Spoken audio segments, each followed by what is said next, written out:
Hi friends, welcome to our channel stay healthy with KMJ. இன்றைக்கி நம்ம video போகிறதுக்கு முன்னாடி நம்ம ஸ்பான்சர் யாருன்னு பார்த்துடலாம். இன்றைக்கி நம்மளோட ஸ்பான்சர் யாருன்னு பார்த்தீங்கன்னா பைமோட். பைமோட் is a online grocery shopping app. இந்த ஆப்பை பற்றி தெரிஞ்சுக்கணுன்னா நம்மளோட ப்ரீவியஸ் வீடியோவை ரெஃபர் பண்ணுங்கள். அதுக்கப்புறம் நான் டிஸ்கிரிப்ஷனில் கொடுத்துருக்க லிங்க்கில் போய் அதை இன்ஸ்டால் பண்ணிக்கோங்க. வாங்க வீடியோக்குள்ளே போகலாம். இன்றைக்கி நாம் எதை பற்றி பார்க்க போகிறோம்னா வெந்தயம்ங்க. இந்த வெந்தயம் இல்லாத வீடே இருக்காது, இந்த வெந்தயம் இல்லாத கிச்சனும் இருக்காது. நம்ம மோஸ்ட்டாக எல்லா சமையல்லையும் இன்க்ளூட் பண்ணுற ஒரே ஒரு மசாலா பொருள் என்னென்னா அது இந்த வெந்தயம் தாங்க. பார்க்குறதுக்கு ரொம்பவே சின்னதாக இருந்தாலும் இதில் இருக்க ஹெல்த் பெனிஃபிட்ஸ் ரொம்பவே பெருசுங்க. நம்ம தலைமுடியில் இருந்து நம்ம ஸ்கின் வரைக்கும், நம்ம உடம்புக்குள்ளே இருக்க ஒவ்வொரு பார்ட்ஸ் வரைக்கும் இந்த வெந்தயம் ரொம்பவே ஹெல்ப்ஃபுல்லாக இருக்குங்க. இந்த வெந்தயம் என்னதான் துவர்ப்பும் கசப்பும் சேர்ந்த சுவையில் இருந்தாலும் இதை முளைக்கட்டி ஊற வச்சு சாப்பிடும்போது மெல்லிய இனிப்பு சுவை இதுக்கு கிடைக்குதுங்க. இந்த இனிப்பான வெந்தயத்தை சின்னவங்கள்லேருந்து பெரியவங்க வரைக்கும் எல்லாருமே உணவில் சேர்த்துக்கொள்ளணுங்க.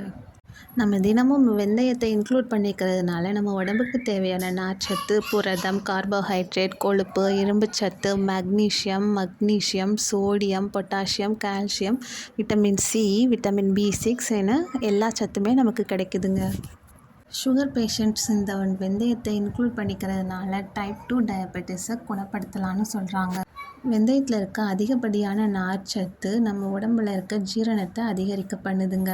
10 கிராம் வெந்தயத்தில் 3 கிராம் அளவுக்கு நார்ச்சத்து இருக்கிறதுனால இது குடல் இயக்கத்தை மேம்படுத்தி ஜீரண ஆற்றலை அதிகரிக்க செய்யுதுங்க. அது மட்டும் இல்லாமல் இந்த வெந்தயம் ரத்தத்தில் உள்ள கெட்ட கொலஸ்ட்ராலை கம்மி பண்ணிவிட்டு நல்ல கொலஸ்ட்ராலை அதிகரிக்க செய்யுதுங்க. அதுக்கப்புறம் பசியை கட்டுப்படுத்துறதுக்கு வெந்தயம் ரொம்பவே ஹெல்ப்ஃபுல்லாக இருக்குங்க. இதுக்கெல்லாம் காரணம் இதில் இருக்கிற அதிகப்படியான நார்ச்சத்து தாங்க. இந்த வெந்தய தண்ணியை நம்ம குடிக்கும்போது நம்ம வயிற்றில் இருக்க அசிடிட்டி ப்ராப்ளம் சரியாகுதுன்னு சொல்கிறாங்க.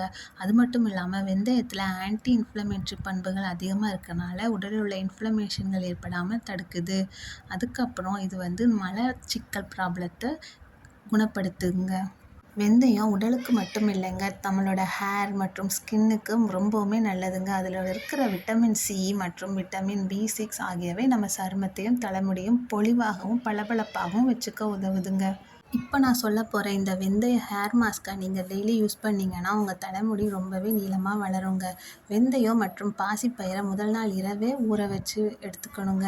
அடுத்த நாள் காலையில் அதை ஒரு மிக்ஸி ஜாரில் சேர்த்து செம்பருத்தி பூ மற்றும் செம்பருத்தி இலையை எல்லாத்தையும் நல்லா சேர்த்து அரைச்சி அதை நம்ம தலைக்கு சேர்த்து ஒரு 20 நிமிஷம் கழித்து நம்ம எப்போ யூஸ் பண்ணுற ஷாம்பு போட்டு வாஷ் பண்ணி எடுத்துட்டோம்னா அது நம்ம முடிக்கு ரொம்பவுமே நல்லா இருக்குங்க.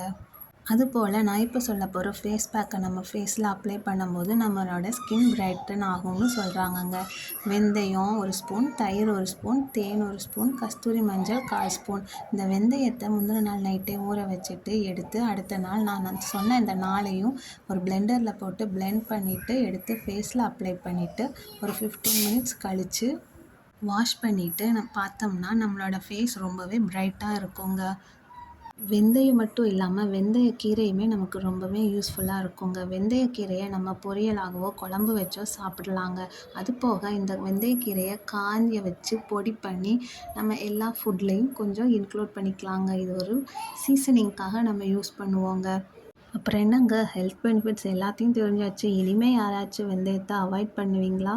தயவுசெய்து அவாய்ட் பண்ணிடாதீங்க. அதுக்கப்புறம் உங்களை எல்லாத்தையும் இன்னொரு வீடியோவில் மீட் பண்ணுறேன். அது வரைக்கும் உங்கள் எல்லாத்துக்கும் பாய்.